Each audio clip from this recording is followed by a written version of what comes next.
Yo guys, welcome back to the channel, and today, I know it's been a little bit since I actually platinumed the game, but I want to do my overall thoughts on Trails into the Reverie, or as also known as Hajimari no Kiseki, a game I platinumed 3 years ago, and we did assist with the JPN wiki guide for it.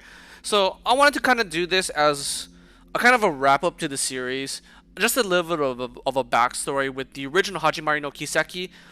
During that time I was pretty busy, so I had to speed run the game. I didn't really have what I would say a fun playthrough like I did with the English version of this game, where I just played it just to have fun, just to experience the game. Most of it was to speedrun it and to translate it for myself so I understood the story. Obviously, I wasn't very happy with the state of the game at that point in time, simply because there was a lot of bugs in Hajimari no Kiseki, along with the fact that the DLC we would have to wait 1 month after the game released in order to get the full context of the entirety of the game and to be able to platinum the original game. So once again, there it is. Once again, I did take a bit of time to wait till the final opinions of Hajimari no Kiseki came out before I actually did want to record this video for you guys. 1 second, gotta go find the actual placement of this. Here we go, Hajimari no Kiseki. There you guys go. October 4th, 2020, almost 3 years ago to this point in the time. So once again, that's just to show you guys that. But I kind of want to give you guys my overall opinions of Hajimari no Kiseki, just to wrap up the Cold Steel franchise, and essentially to kind of once again go over the drama that actually happened in this game after all of it has settled out. So let's go over to my overall opinions. Honestly, guys, I know a lot of people consider Cold Steel 2 as probably one of the weakest entries into the franchise. Obviously 4 kind of did conclude the story, so I do give it a little bit of an upgrade over CS2. Obviously, you conclude the quote unquote at that time conclude the Cold Steel franchise. I can still consider to this day Cold Steel 3 one of the best in the franchise, along with Cold Steel 1 to be near the top. After playing through Azure and Owl, I mean Zero and Owl, I do consider those games pretty high up. I do consider them slightly better than Steel 1 is. I still consider Steel 3 better than all of those. But to this day, Kuro 1 is the highest I hold the franchise to. Kuro 2, regardless of how bad the story is, I still like it. But the issue comes down to the story, and it does bring it down to where I would think Hajimari no Kiseki is. And I think Hajimari no Kiseki is definitely better than Steel 4 and Steel 2, but still worse than Steel 1. And it ultimately comes down to the fact that the matter is, yes, this game is trying to be like the end game. It's trying to conclude a lot of stories together. The issue comes down to me is doing all these things and trying to jam literally 50 playable characters into the game, and for you to be invested in and have all the knowledge and be able to play with. The reason I consider Steel 1 and even like the Crossbell series and Kuro 1 one of the best in the franchise is because it focuses on a select few playable characters. So you have to design strategies around it, and you build those characters. The issue, I mean, you build all these characters through the franchise, and you feel them, you see them, and you learn from them, and you enjoy their presence in Hajimari no Kiseki or Trails into the Reverie Corridor. The issue comes down to is it's trying to mingle so many stories together right now, just trying to keep an end to the Crossbell and the Cold Steel series, while also paying homage to the original Sky series, while also at the same time alluding to everything into the Kuro series as well too. During the original, when I played the game first in Japanese, obviously my translations aren't 100%. So when I actually get to enjoy the gameplay in the English version, my builds are perfect. Everything's perfect. I am enjoying the story and intaking everything in the story possible in its translated form. And I understand a lot of the references now.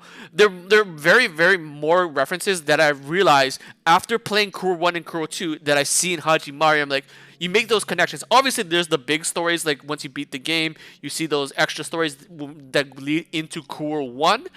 You see those, but there's a more hints in the actual Hajimari that I wasn't aware of, or probably might have skipped over from my speed runs, that you do notice over time, and it's very very nice. But the ultimate issue with the game is Hajimari wasn't really balanced as well too. In Cold Steel 3 and 4, they try to rein in the balancing a little bit. Obviously, there's broken things. We know there's going to be broken things. But the leveling, scaling issue with Hajimari and how many people you have to organize, how much like resources you have to spend to level up characters, it just feels so disjointed. And that's one of the biggest issues I had with Kuro 2, is just the resource allocation with how many characters you have and what you have to put in to get everyone like exactly at max rank and everything. It's a really weird system when it devolves where you have to have a specific item to level up characters in order for them to catch up. It's really jarring for the game, and it easily adds to one of the weirdest scaling decisions in the game of the franchise, where it tries to scale against your highest level character that's currently in the party in certain fights. Other than that, you can reset levels depending on what you beat the game, and you can just change how many levels your opponents get overall, or the difficulty of the game. Once again, I'm like, it just feels weird to me in that sense. Because they have to, once again, you have to incorporate 40, 50 plus characters into the game in order to make this game happen. So once again, it's just a weird circumstance. Overall, I mean, I still like the game. It's not bad in any sense of the word. Obviously, over time, with the new accessibility features making the game more modernized, it feels still really, really good. But once again, I can't wait for people to get their hands on Cool Run, because it is, once again, my favorite entry into the franchise so far. So, I mean, with all that said, I think that's where the good ends. And now we're going to talk about the bad. And boy, and this is why I want to wait and see what happens long term with the game for after a couple weeks of what happened.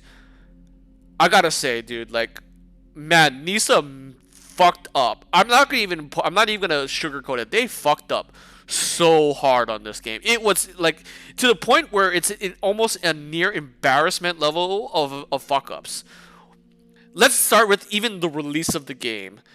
Oh man, dude, the amount of posts of people buying directly from NISA, not getting their order to maybe 1 or 2 weeks out, and I don't know. Once again, there are like like conspiracy theories that NISA knew the game was really messed up and they didn't give you the full product, so they delayed shipments of their game of your copy of the game, specifically 1 to 2 weeks out, which gave them enough time to patch all of the issues with the game. I don't believe that. I think they just suck ass at delivering stuff on time. So that was like one of the major issues. The second major issue, once anybody that played the Japanese version of the game noticed, they did not include any of the patches that the Japanese version had. I don't know what person at NISA has to talk to someone from Falcom, but you gotta have those patches immediately day one. I don't know how you can wait a whole week and not have those patches in that the game has already had for years, by the way, into the game immediately. Do they just not give NISA do they not give NISA like the full copy of the fully patched game? Obviously, they have the DLC added in. You don't have to wait 30 days anymore for the full Hajimari experience, which is nice. I mean, that should have been like that in the Japanese version, and they rightfully so got the backlash from everybody. But yeah, you gotta have those patches in. Like, some of them were very major. And that's not even to say, I don't even know what happened to some of the issues as well too. NISA has completely added new issues into the game where it was almost legitimately like you wouldn't even use any other character other than the CS franchise characters because their link arts were all rushed. For some reason, I don't know how that happened into the game. I don't even know how you introduce that bug into the game when you don't even touch the code other than to change the translation of what's happening. I don't even know how that happens. I'm pissed for the people that want to play those characters because they literally become to the point where they're useless because they have a bugged link tree. I just don't understand how that passes QA. Does NISA just send this shit out? They don't even read their translations. They just send the game out without any playtesting. I just have no clue how what they were doing. That was another major issue, along with a many myriad of bugs, which took, by the way, 3 weeks to patch in. 3 weeks to patch all of that out, and people wanting to play this game within the first 2 weeks are just like screwed.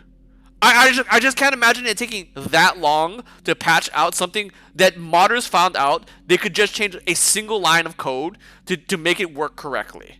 I don't know why that took that long. So once again, I don't know what NISA is doing behind the scenes, but like come on.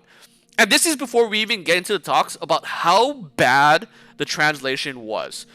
There were some very key moments in the game where I'm like, I translated that in my mind better than they did. And I don't know if it's because they don't have the people there that know the context or understand the lore in the game, or are just cringy ass motherfucking teenagers that want a job. Because a lot of a bunch of the dialogue that just seems so out of place, it just felt like reading cringe. And that's like the best way to read it. It was cringe. And I'm just like, wait, what?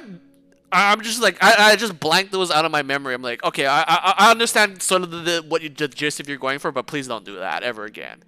I was like, there's almost a point where it's unprofessional at this point from NISA. And I don't know what the analytics are right now with if they have the full licensing for the Kuro franchise, but I hope to God Falcom gave it to somebody else, because with how NISA is cranking out these games, I have no faith in them. I really don't. And like, maybe they could get it right with Kuro 1, and I hope to God if they do have Kuro 1, they get it correct, and not to write all this cringy shit in here and just translate it and have people, once again, that have played the franchise understand where they're coming from and translate it appropriately. But once again, like I said, that was the reminiscence of this game was my favorite part. Actually getting to play the game from NISA's hands, oh boy, that was the worst part about this. Alright guys, once again, that is my overall final thoughts of the game. This year, of course, we do not have Kuro 3. We don't know when Kuro 3 releases. But once again, stay tuned if you want to know. I know I've been on a major break. Till the next one. Peace out.